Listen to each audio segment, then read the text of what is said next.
Hello. I sat at the kitchen table, my mug of coffee growing cold as the rhythmic tick of the clock filled the silence. The mornings in our house had taken on a peculiar stillness over the years, the kind that came when conversations had long since become perfunctory. Jessica was gone again, off to another networking brunch, or perhaps one of her yoga retreats. She hadn't said much about it the night before, just a mention of making connections and keeping appearances. Not that it mattered. We had grown apart, though we still moved through the motions of a marriage. I had once believed that time and effort could mend the widening rift between us, but the years had only served to deepen it. Our two daughters were away at college, busy with their own lives, and our son, Ian, was in high school, often locked away in his room studying or gaming. Jessica's presence at home had dwindled to a shadow of what it once was. And while I had made my peace with many things over the years, the growing sense of distance was hard to ignore. My phone buzzed on the table, jolting me from my thoughts. A reminder flashed on the screen. Annual Gala. Tonight, 7:30 p.m. I grimaced. These events were Jessica's domain, a world of polished veneers and superficial smiles, where I played the role of dutiful husband. I never enjoyed them, but Jessica insisted we attend together, at least when she wasn't entertaining her high society friends on her own. By the time evening rolled around, Jessica was already getting ready upstairs. The hum of a blow dryer and the occasional sound of drawers opening and closing filtered down the staircase. I stood in the living room, straightening my tie, trying to ignore the knot in my stomach that seemed to tighten at the prospect of yet another night spent in her world. When she finally descended the stairs, I couldn't deny that she looked stunning. Jessica had always had a way of commanding attention, her striking features and impeccable taste in fashion ensuring she was never overlooked. Tonight, she wore a sleek navy dress that clung to her figure, her hair styled in loose waves that framed her face perfectly. "Well," she asked, glancing at me with a faint smile. "You look beautiful," I said, and it wasn't a lie. Her smile tightened, her gaze darting away as though she didn't believe me. "Let's not be late," she replied, grabbing her clutch and heading for the door. The gala was being held at a sprawling estate overlooking the ocean, a place so pristine it felt more like a movie set than a home. Guests milled about, champagne flutes in hand, exchanging pleasantries that meant little and mattered less. Jessica thrived in this environment, weaving through the crowd with practiced ease, her laughter ringing out like a bell as she greeted acquaintances and friends. I lingered near the bar, nursing a scotch and watching her from a distance.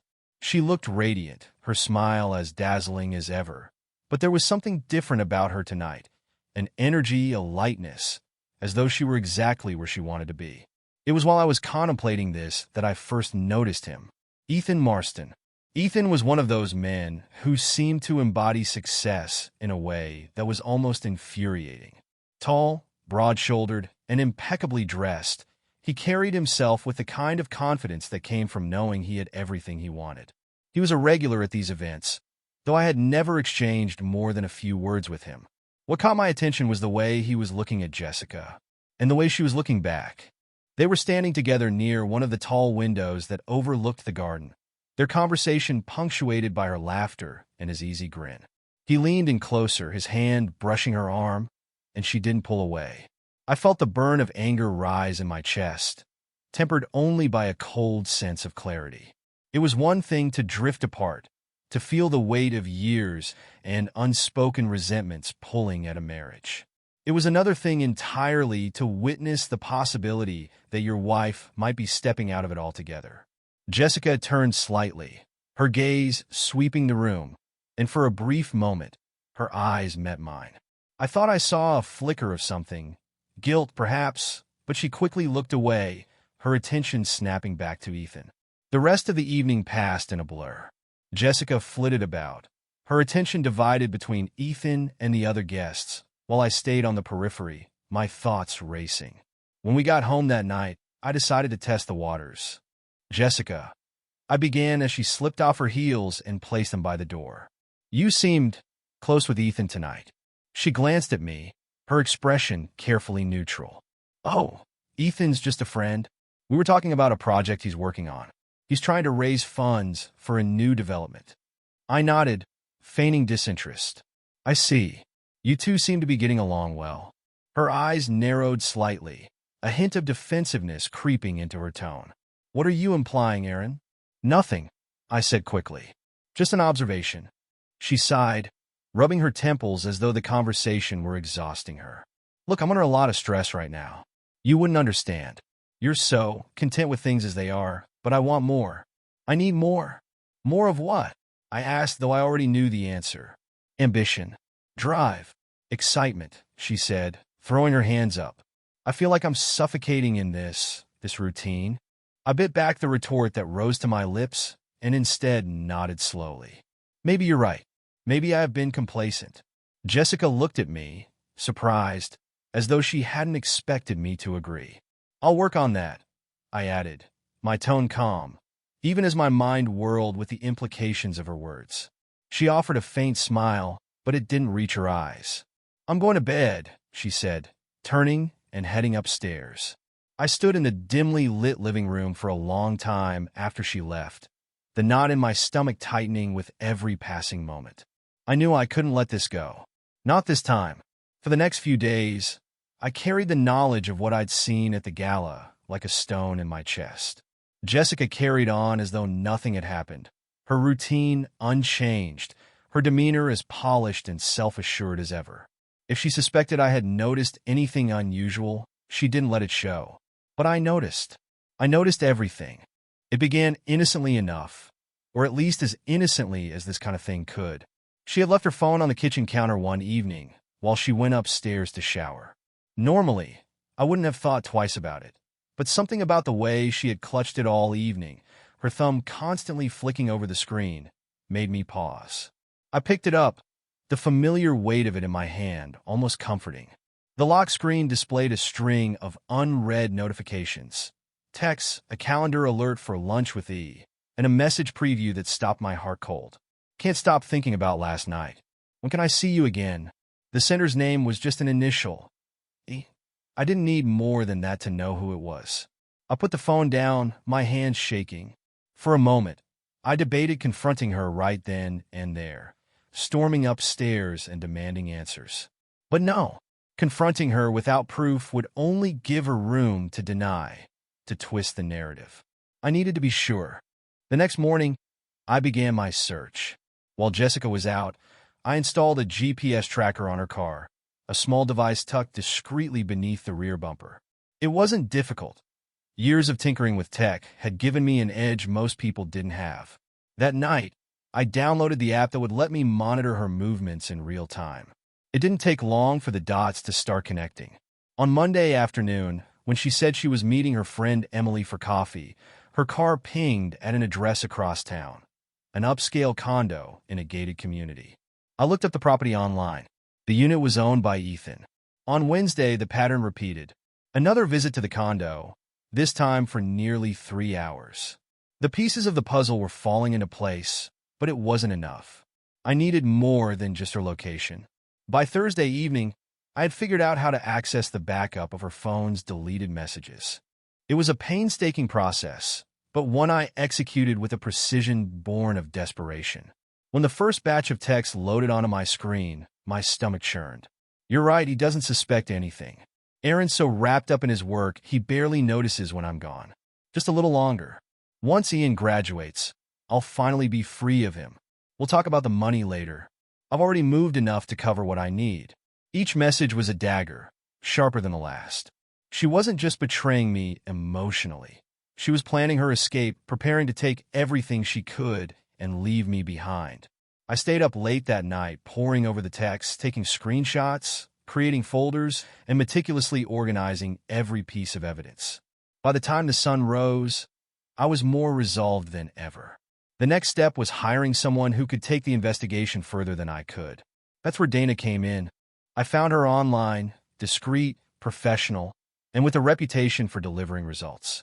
We met at a quiet cafe the next day, her demeanor sharp and no nonsense. What exactly are you hoping to find, Aaron? She asked, leaning forward with her coffee cup cradled in both hands. I need proof, I said. Not just of the affair, but of everything. Her finances, her plans with Ethan. I want to know everything she's been hiding. Dana nodded, her expression thoughtful. And if I find something unexpected, something you weren't looking for, then I want to know that too. She regarded me for a moment, then pulled out a notepad. Give me her schedule, the places she frequents. And Ethan, anything you know about him. We spent the next hour piecing together a plan. Dana would tail Jessica, monitor her movements, and dig into her finances. It was a relief, handing over the reins to someone who knew what they were doing. It didn't take long for Dana to deliver. Less than a week after we met, she called me late one evening. "Aaron," she said, her voice calm but firm. "We need to meet. I've got something you're going to want to see." We arranged to meet at her office, a small but professional space tucked away in a nondescript building downtown. When I arrived, she greeted me with a folder and a somber expression. "Your wife and Ethan were at a winery 2 days ago," she said, sliding the folder across the desk. It wasn't just a casual outing. They were there for hours, and they weren't exactly subtle. I opened the folder. Inside were photos, crystal clear, damning photos of Jessica and Ethan together. Her hand on his arm, his lips brushing hers. "There's more," Dana continued. "I've been looking into Ethan, and it turns out he's not exactly the faithful type. He's involved with another woman, Clara Evans. She's a business executive, and from what I can tell, she has no idea about Jessica." I stared at the photos, my mind racing. This wasn't just an affair. This was a web of lies and deceit that went far deeper than I had imagined. "Does Jessica know about Clara?" I asked. Dana shook her head. "Not from what I've seen, but I wouldn't be surprised if things get messy once she finds out." By the time I left Dana's office, the pieces of the puzzle were falling into place. The photos, the texts, and the financial records were damning enough on their own, but the discovery of Ethan's involvement with Clara added an intriguing layer to the mess. Jessica had no idea she wasn't Ethan's sole interest, and for the first time in weeks, I felt like I was no longer playing catch-up. But this was only the beginning. If I wanted to ensure my survival, not just emotionally, but financially, I needed to act carefully. It wasn't enough to expose Jessica's betrayal. I needed to protect myself from whatever she might be plotting. The next morning, I sat at my desk with a strong cup of coffee and a heavier sense of purpose. I reached out to Ruth Gibson, a divorce attorney I had researched over the weekend. Ruth had a reputation for being ruthless when it came to protecting her clients, and that was exactly what I needed. Ruth's office was an impressive mix of modern efficiency and understated luxury. The walls were lined with sleek bookshelves, and the air smelled faintly of polished wood and coffee. Ruth herself was a petite woman with sharp features and a no-nonsense demeanor. Her handshake was firm, her gaze piercing. "So, Aaron," she began, sitting across from me with a notepad in hand. "You said on the phone this was about a potential divorce?" "Yes," I said, feeling the weight of the admission. "But it's more complicated than that. My wife is having an affair, and I believe she's been siphoning money from our accounts. I also suspect she's planning to leave once our youngest graduates." Ruth nodded, her pen moving swiftly across the page. "Smart. She's waiting until there are no child support obligations. What's her financial situation like?" "She doesn't work," I said. "She hasn't in years. But she's been using my income to maintain her lifestyle. Charity galas, spa trips, you name it. And now it seems she's been funneling money into a separate account." "Do you have evidence of this?" I pulled out a folder and slid it across the desk. "Texts, financial transfers, photos. A private investigator is helping me collect more." Ruth skimmed through the contents, her expression unreadable. "This is a strong start," she said, looking up. "But we'll need to build a comprehensive case if we want to ensure you come out on top. Do not, under any circumstances, let her know you're onto her. The moment she realizes you're preparing for a divorce, she'll start covering her tracks." I nodded. "What about protecting my assets? My company? That's going to take some work," Ruth said. "Does she have any involvement in the business?" "She's been trying," I said grimly. "Through Ethan. I think they're planning to push me out and pin some kind of financial misconduct on me." Ruth's eyes narrowed. "Then we need to get ahead of them. Start documenting everything: emails, meetings, financial records. I'll help you set up a separate account for your income moving forward. Keep it legal, but keep it secure. That evening, I called Dana to update her on my meeting with Ruth. She's thorough, I said, pacing my home office. But she agrees with you. We need more evidence. Can you keep digging? I'm already ahead of you, Dana replied. In fact, I found something you might find interesting. I stopped pacing. What is it? Ethan isn't just a sleaze. He's dangerous. I looked into his business dealings, and he has a connection to a man named Nate Cole. You ever heard of him? No, I said. Should I have? Nate runs what you might call a private debt recovery service, Dana said, her tone heavy with implication. But in reality, he's a fixer, a guy you call when you need problems to disappear. The weight of her words sank in slowly. You're saying Ethan could. I'm saying you should be careful, Dana interrupted. Right now, it doesn't look like Nate's involved in anything to do with you. But Ethan has the kind of connections that make me nervous. I sat down, my mind racing. If Ethan was capable of hiring someone like Nate, then this was no longer just about infidelity or finances. The stakes were higher than I'd realized. What do you suggest I do? I asked. Keep your distance from Ethan for now, Dana said. Let me handle the digging. And Aaron? Watch your back. I spent the next few days reinforcing my position at work. Jessica had no direct involvement in the company, but Ethan had been trying to worm his way into a partnership for months. He had floated the idea of a joint venture during a dinner party once, and though I'd brushed it off at the time, I now saw it for what it was, a calculated move. I spent hours reconfiguring the company's systems, setting up redundancies and encryptions that only I could access. Every transaction, every document, every communication was logged and backed up. If Ethan and Jessica thought they could frame me, they would find themselves sorely mistaken. By the end of the week, Dana called again. I've got something for you, she said, her voice steady but tense. Jessica and Ethan met at a private lounge last night. They were discussing their plans, and it's worse than we thought. How so? They're not just planning to push you out of the company, Dana said. Jessica is trying to liquidate some of your shared assets to funnel more money into her account. She's setting up her escape route. And Ethan? He's backing her financially. But get this, he's still seeing Clara. He hasn't told Jessica, and Clara has no idea he's supporting your wife. It was almost laughable how tangled their web had become.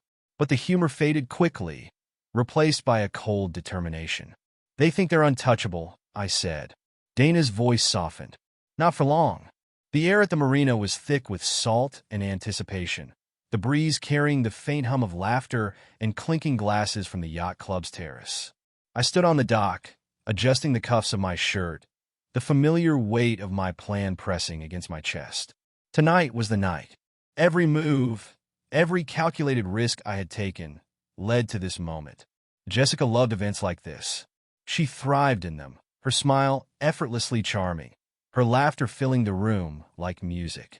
She would be in her element here, surrounded by the city's elite, unaware that I was about to turn her world upside down. It had taken weeks of preparation to get everything in place. Dana had been instrumental, securing the recordings and ensuring they were ready for the night. Ruth had advised me to tread carefully, warning me not to let emotions cloud my judgment. But it was Clara who had been the wild card. When I first approached her, I wasn't sure how she would react. Confronting someone about their lover's betrayal isn't exactly easy, but Clara had surprised me. You're telling me Ethan is bankrolling your wife's escape while stringing me along, she had said, her voice a sharp mix of disbelief and fury. Yes, I replied, handing her a folder with the evidence Dana had collected. I thought you deserved to know. Clara had flipped through the photos and messages, her expression hardening with each page. Finally, she closed the folder and looked at me, her eyes glinting with resolve. What do you want from me? She asked. Help me expose him, I said simply.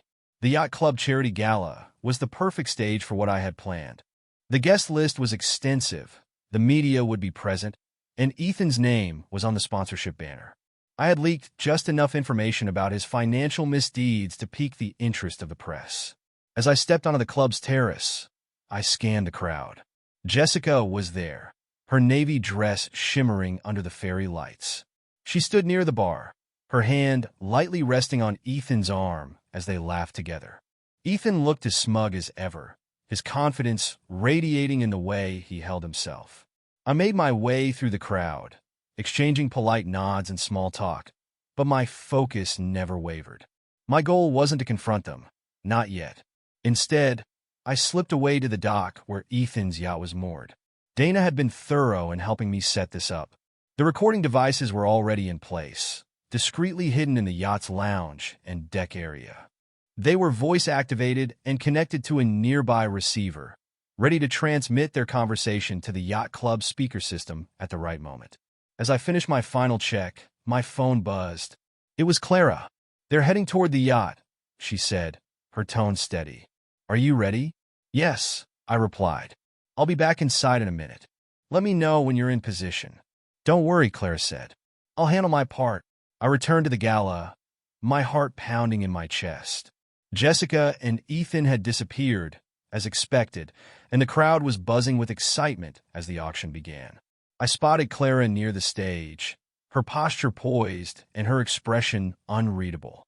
A text lit up my phone, recording activated. I exhaled slowly, steadying myself. The recording would capture everything. Their plans to defraud my company, their mockery of me, their brazen confidence in getting away with it all. It would be their undoing. The auctioneer's voice boomed through the speakers, calling for attention, and I slipped toward the sound booth. A technician was stationed there, his focus on the mixer and screens. "Hey," I said, feigning casual interest. "Do you mind playing something from a USB drive during the intermission? It's a special request from the sponsor." He glanced at me, then at the drive I held out. "Sure," he said, plugging it into the console. Back on the terrace, the intermission began, the chatter of the crowd swelling as people mingled and refilled their drinks. Clara moved toward the center of the room, her heels clicking against the marble floor, drawing attention without effort.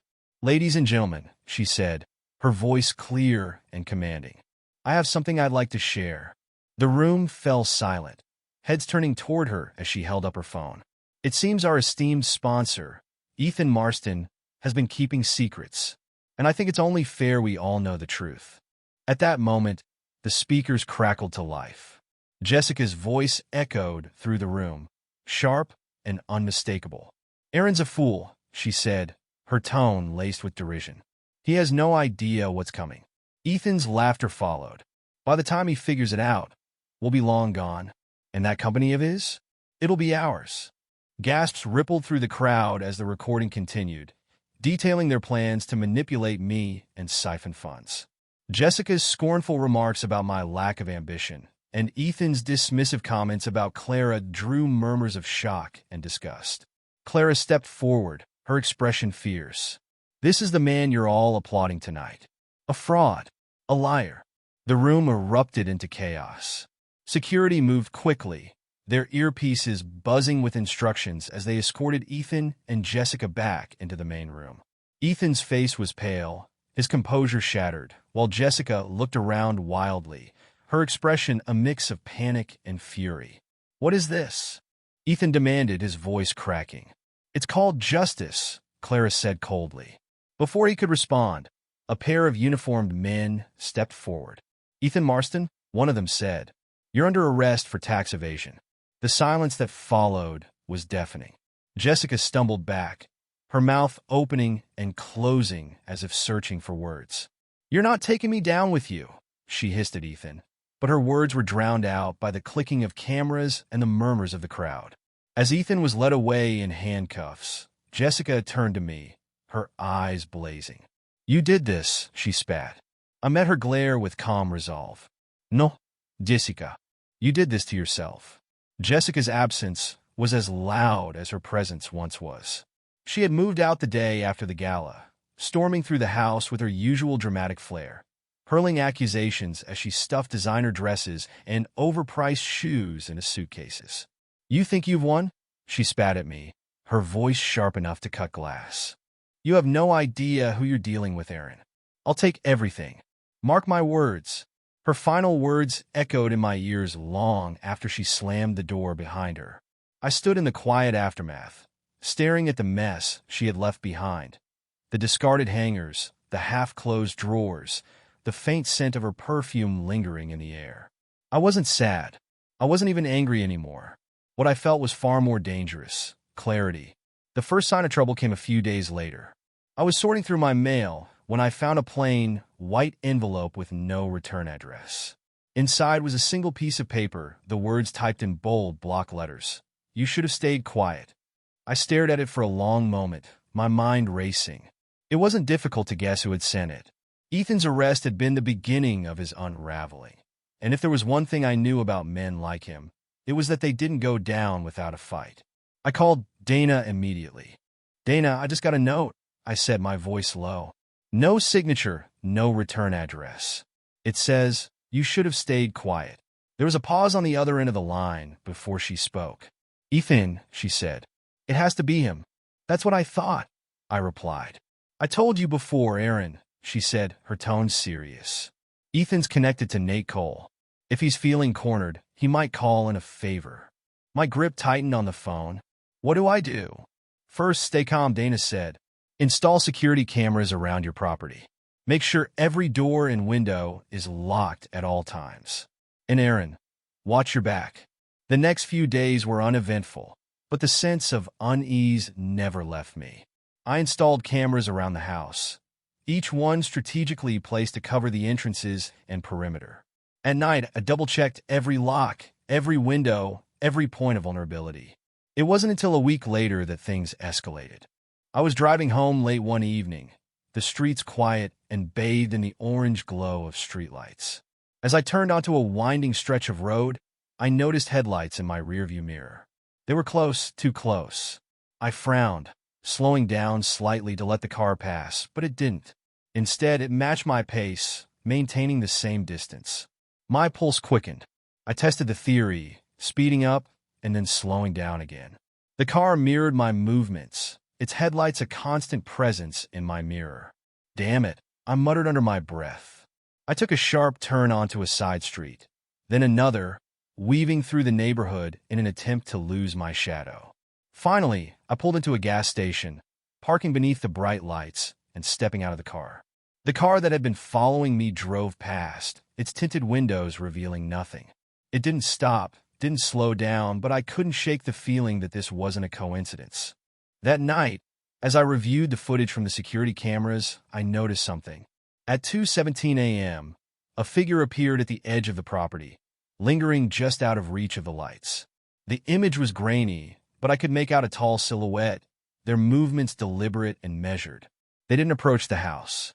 Instead, they seemed to be observing, studying. After a few minutes, they disappeared back into the shadows. I showed the footage to Dana the next day. "Do you think it's him?" I asked. "Nate," Dana said, studying the video. "Could be. He's careful, though. He wouldn't act unless he was sure he could get away with it." Her words did little to comfort me. It happened 2 nights later. I had just settled in a bed when the alarm went off, the sharp, piercing sound slicing through the silence. My heart leapt into my throat as I grabbed my phone and checked the security feed. There he was. A man, dressed in dark clothing, had forced his way through the back door. He moved quickly, his face obscured by a mask, but his intent was clear. I grabbed the baseball bat I kept under the bed and moved quietly through the house, my grip tight, my breath shallow. I didn't know what I was expecting, but I wasn't going to wait to find out. As I reached the living room, I saw him. He was rifling through a drawer, his back to me. For a moment, I froze, my mind racing with possibilities. Then he turned, his eyes locking on mine. For a second, we both stood still, the tension in the air thick enough to choke on. Then he lunged. I swung the bat, the sound of it connecting with his arm, sending a jolt up my spine. He stumbled but recovered quickly, his movements fluid and aggressive. I swung again, but this time he was ready, grabbing the bat and yanking it from my hands. I backed up, my mind scrambling for a plan. The alarm was still blaring, and I could hear the faint sound of sirens in the distance. He hesitated, his eyes darting toward the door. "Leave," I said, my voice steady despite the adrenaline coursing through me. "The cops are on their way." For a moment, I thought he might try to finish what he started, but then he turned and bolted, disappearing into the night. When the police arrived, I gave them the footage and a description of the intruder. They didn't recognize him, but they promised to investigate. Dana called the next morning. "You're lucky," she said. "Nate doesn't usually leave loose ends. We'll be back, Aaron. Be ready." The unease had settled into something sharper, more defined, a sense of urgency that refused to leave me. The break-in had confirmed what I already suspected. This wasn't going to end until I made it end. Dana called me 2 days later, her voice carrying an edge that made my pulse quicken. "We got something," she said. "Ethan's meeting Nate at a private airstrip just outside of town tomorrow night. My contact says they've been seen there before. No doubt it's where they conduct business." "What kind of business?" I asked, though I already had an idea. Shidi Dana replied, "You're not going to like this, Aaron, but if Nate's involved, it's not just intimidation. It could be worse. Much worse." I gripped the phone tighter. "Do you know the exact time?" "Midnight," she said. "Aaron, don't even think about going there. Let the authorities handle it." But I was already thinking about it. The airstrip was tucked away at the end of a long, unmarked road, the kind of place you wouldn't find unless you knew exactly where to look. I parked a mile out and walked the rest of the way, the cool night air biting at my skin. Dana had warned me against this, but waiting on the sidelines wasn't an option anymore. I needed to see them, hear them. I needed proof that I could use to put this nightmare to rest. I wore a dark hoodie, the hood pulled low to obscure my face. A small recording device was tucked into my pocket, along with a GPS tracker that I planned to attach to Ethan's car. The airstrip came into view, a wide expanse of tarmac dimly lit by a few scattered floodlights. A sleek black car was parked near the hangar, its glossy surface gleaming under the pale light. I stayed low, weaving through the shadows until I was close enough to see them. Ethan stood near the car, his hands shoved into the pockets of his tailored coat. Nate was with him, taller and broader, his presence exuding a quiet menace. "You're sure he's not going to be a problem?" Ethan asked, his voice carrying through the still air. Nate shrugged, his movements deliberate. "He's been lucky so far, but luck runs out." I felt a surge of anger, but I forced myself to stay calm. This wasn't the moment for confrontation. "I want it done," Ethan continued, quietly. "I don't need any more attention after that mess at the gala." Nate chuckled, low and unsettling. "You're the boss." For a moment, they lapsed into silence, and I crept closer, positioning myself behind a stack of crates near the car. My heart pounded as I slipped the tracker onto the underside of Ethan's car, my fingers trembling slightly. Then Nate spoke again, his tone shifting to something sharper. "Your little girlfriend, Jessica," he said. "She's got her own plans, you know.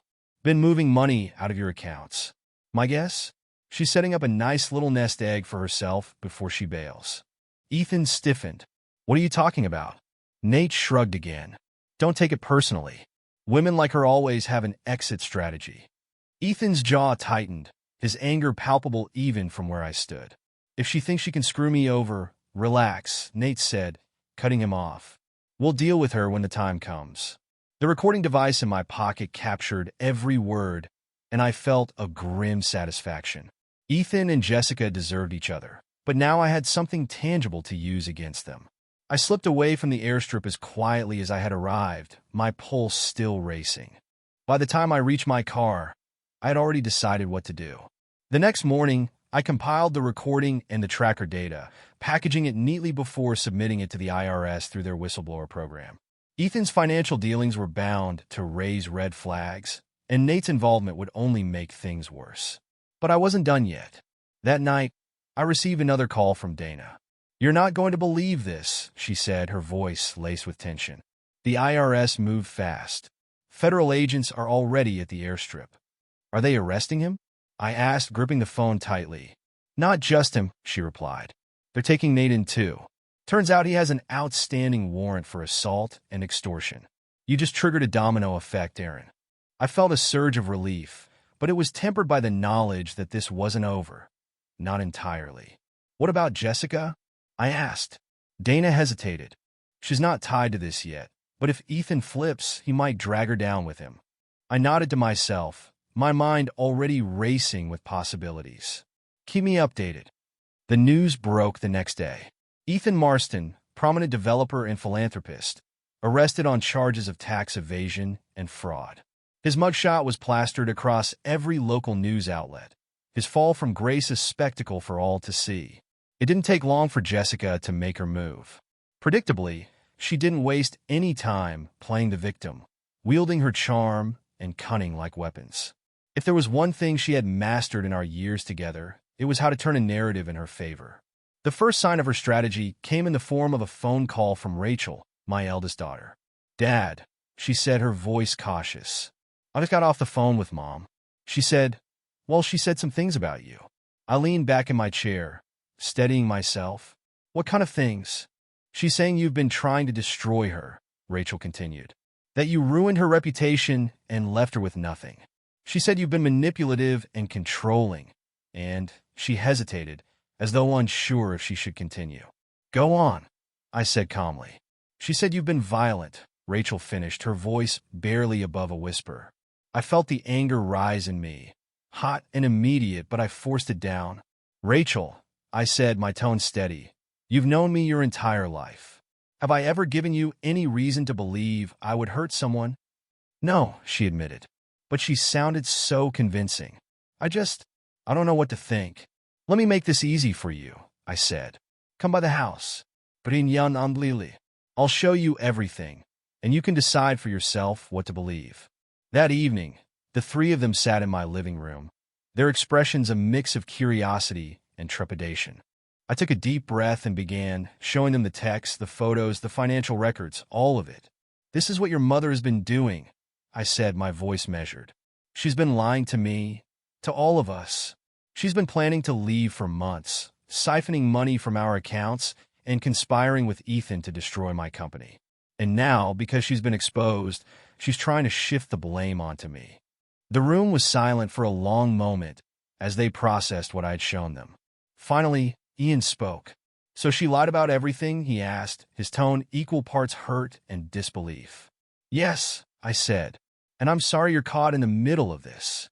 None of you deserve to be dragged into her mess." Rachel looked at the folder of evidence on the coffee table, her jaw tight. "Why would she do this?" "Because she thought she could get away with it," I replied simply. Lily, who had been quiet until now, spoke up. "What happens now?" "That depends on her," I said. "But no matter what she tries, I'll make sure the truth comes out." Jessica's next move was equally predictable. She tried to rally her social circle, calling on her wealthy friends for sympathy and support. But the fallout from the gala and Ethan's arrest had made her persona non grata in those circles. I heard about it through Dana, who had been keeping tabs on her. "She's not getting much traction," Dana told me during one of our updates. "Most of her so-called friends are distancing themselves. They don't want to be associated with her scandals." "Good," I said. "Let her burn every bridge she has left." But Jessica wasn't done yet. It was Dana who first alerted me to the new danger. "I have a bad feeling about this, Aaron," she said one afternoon. "There's been chatter about a guy named Miles Darrow. Well, let's just say he's not the kind of person you want to cross paths with." "Who is he?" I asked. "Another fixer, like Nate, but less subtle. He's known for being efficient." I didn't need her to spell it out. "You think Jessica hired him?" "It's possible," Dana said. "We're keeping an eye on him, but be careful. If she's desperate enough to try something like this, she won't stop until she gets what she wants." That night, I reviewed the security footage from the cameras I had installed. Sure enough, there was a man I didn't recognize lingering near the house, his movements cautious and deliberate. I called Dana immediately. "It's him," I said. "I'm sure of it." "Then it's time to act," Dana replied. We coordinated with the police, sharing the footage and outlining our suspicions. They agreed to set a trap, monitoring my property while keeping a close watch on Miles. 2 nights later, Miles made his move. I was in the kitchen when the motion sensor alerted me to movement outside. I checked the camera feed and saw him approaching the back door, a crowbar in hand. I stayed calm, pressing the silent alarm that would notify the police. Then I waited. It didn't take long for the officers to arrive, their flashing lights illuminating the yard as they surrounded him. Miles didn't put up much of a fight, though his expression as they cuffed him was one of pure venom. It was what he said afterward that sealed Jessica's fate. "She hired me," he said, his voice cold. "Jessica Blake. She wanted me to make it look like a robbery gone wrong. The news of Jessica's arrest broke the next morning. She was charged with conspiracy to commit murder, and the evidence against her, including Miles's confession and the security footage, was overwhelming. Ethan, meanwhile, was dealing with his own set of problems. His assets had been frozen, his properties seized, and his reputation utterly destroyed. He was left with nothing. The tech conference was already buzzing by the time I arrived. Rows of booths filled the convention center, showcasing the latest innovations and attracting industry leaders from across the country. I hadn't planned to attend. My focus these days was on cleaning up the wreckage Jessica and Ethan had left behind. But when the invitation came, I decided it was worth stepping back into the world I had worked so hard to build. I didn't expect to see Ethan there. It happened during a panel discussion on emerging market trends. I was seated near the back of the room, half listening as a speaker outlined strategies for scaling tech startups. That's when I saw him. He slipped into the room quietly, his disheveled appearance a far cry from the polished image he once projected. His suit was wrinkled, his tie askew, and the weight of his circumstances was etched into every line on his face. For a moment, our eyes met. His expression twisted into something between anger and desperation, and I knew immediately why he was here. I left the room before the panel ended, weaving through the crowd toward a quieter corner of the convention center. It didn't take long for Ethan to find me. "Aaron," he said, his voice tight with barely restrained fury. "Ethan," I replied, my tone calm. "I'm surprised to see you here. I didn't think you'd be welcome at events like this anymore." He ignored the jab, stepping closer. "You've ruined everything," he hissed. "My business, my reputation. Do you have any idea what you've done?" "I didn't ruin you, Ethan," I said evenly. "You did that all on your own." His hands balled into fists at his sides. "You think you've won? You have no idea what I'm capable of. And you have no idea what I have on you," I countered. "Walk away, Ethan. Whatever you're planning, it won't end well for you." The confrontation was brief, but it left me unsettled. Ethan was a desperate man, and desperate men were dangerous. As I returned to the conference floor, I called Dana. "He's here," I said, keeping my voice low. "Ethan?" Dana asked, her tone sharp. "Yes. He tried to confront me, but I don't think he's done." "Be careful, Aaron," she warned. "If he's showing up in public like this, he's running out of options. That makes him reckless." I didn't have to wait long for Ethan's next move. During the closing remarks of the conference, he took the stage uninvited, grabbing the microphone and commanding the room's attention. "Ladies and gentlemen," he began, his voice trembling with a mix of anger and desperation.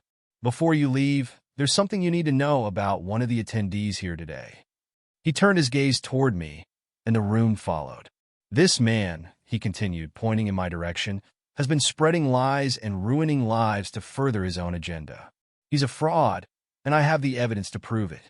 The murmurs started immediately, a wave of curiosity and unease sweeping through the crowd. I stood, walking toward the stage with deliberate calm. "Ethan," I said, my voice carrying through the room, "you've already lost everything. Don't make it worse." He laughed bitterly. "Oh, I'm not the one who's lost. You're the one who should be worried, Aaron." Reaching the stage, I turned to face the audience.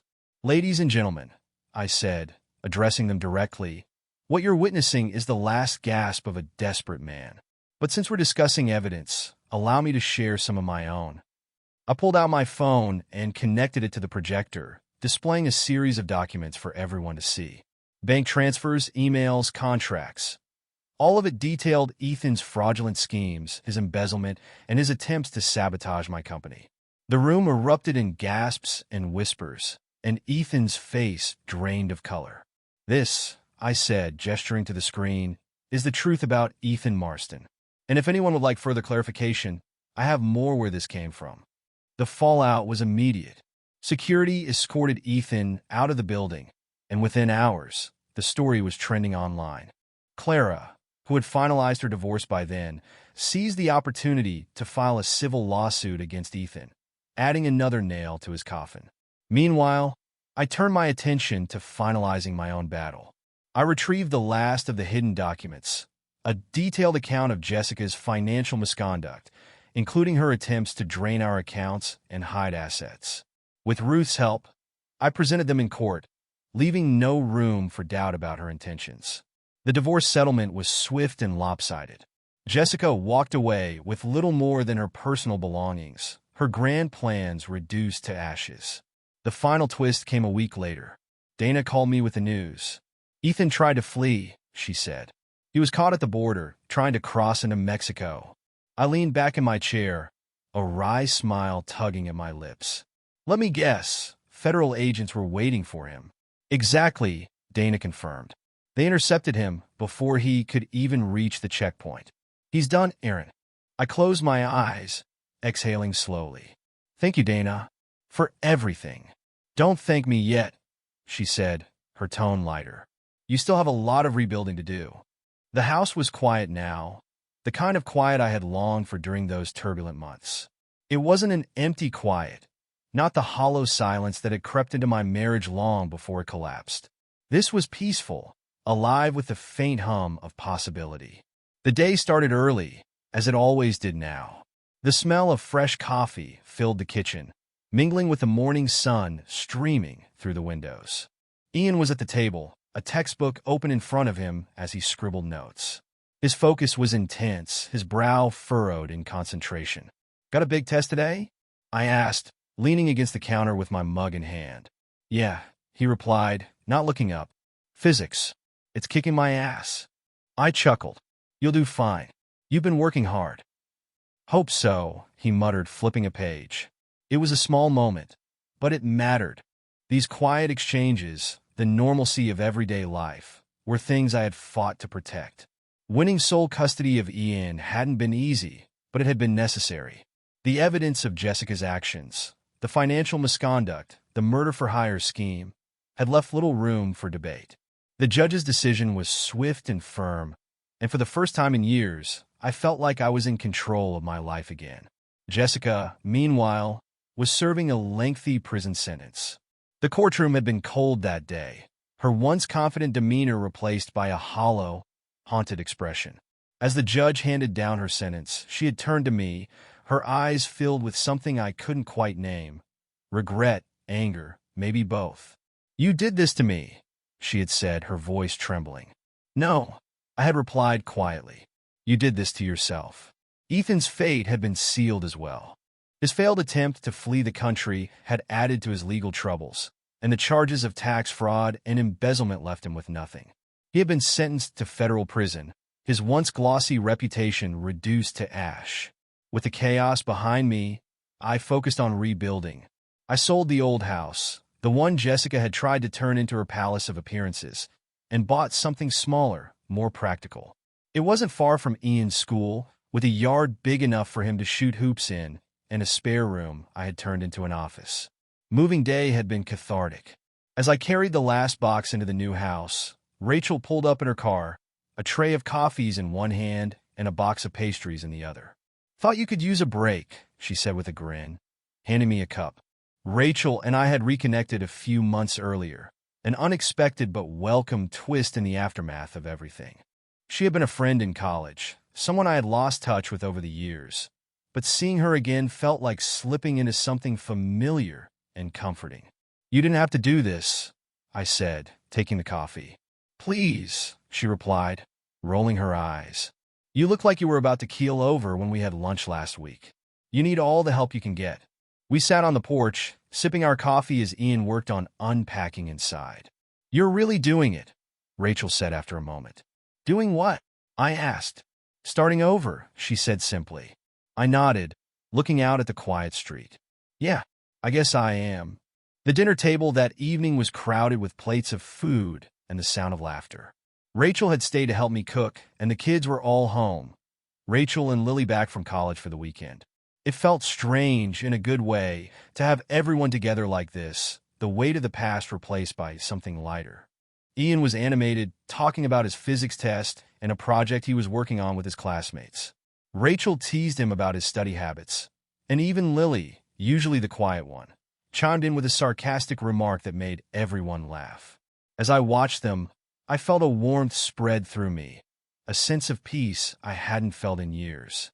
Later that night, After the dishes were done and the house had quieted down, I sat on the back porch with Rachel. The stars were out, their light cutting through the darkness, and the air was cool and crisp. "So," she said, leaning back in her chair, "what's next for you, Aaron?" I took a deep breath, the question hanging in the air. "Honestly," I said, "I'm not sure. For the first time in a long time, I don't have a plan, and I think I'm okay with that." Rachel smiled, a soft, knowing look in her eyes. "You've earned it. Bye-bye."